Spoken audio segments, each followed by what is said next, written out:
এটার নাম হচ্ছে বেদাত।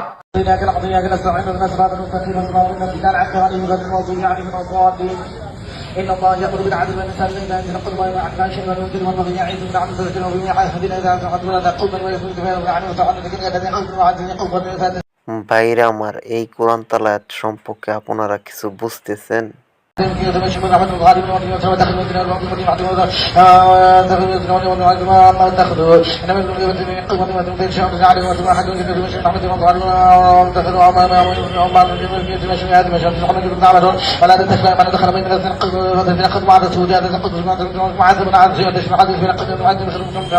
রসুল যা করেন নাই, সাহাবীরা যা করেন নাই, সেটা ইবাদত নয়, ইবাদত নয়, ইবাদত নয়।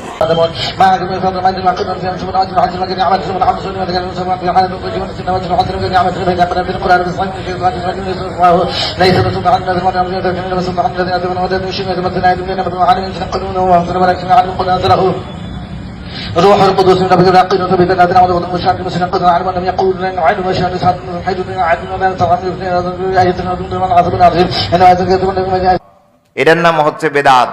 মানে দেখতে ভালো দেখা যায়, কিন্তু আসলে কাজটা আল্লাহর কাছে ভালো না, আল্লাহর কাছে মারাত্মক খারাপ।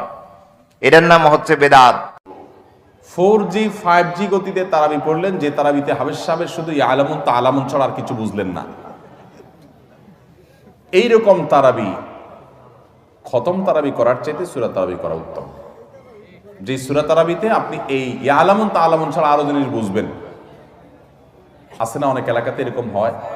ওই যে কিছু ভিডিও আছে আপনার অনলাইনে দেখা যায় যে বিভিন্ন দেশের, আমার দেশে এত ন্যাক্কারজনক ঘটনা মনে হয় না এখন তো করছে, দেখা যায় যে কি পড়ে কিছুই বোঝা যায় না, 1.5 মিনিটে 2 রাকাত শেষ। এরকম অনেক নামাজ আছে না নাই?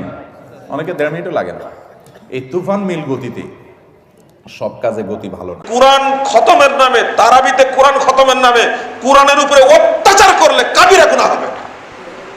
এটা কোরআন পড়া যে সমস্ত মসজিদগুলোতে হচ্ছে, কি যে পড়ছে আর মুখ দিয়ে কি যে বের হচ্ছে কল্পনাই করা যায় না, ভাবাই যায় না।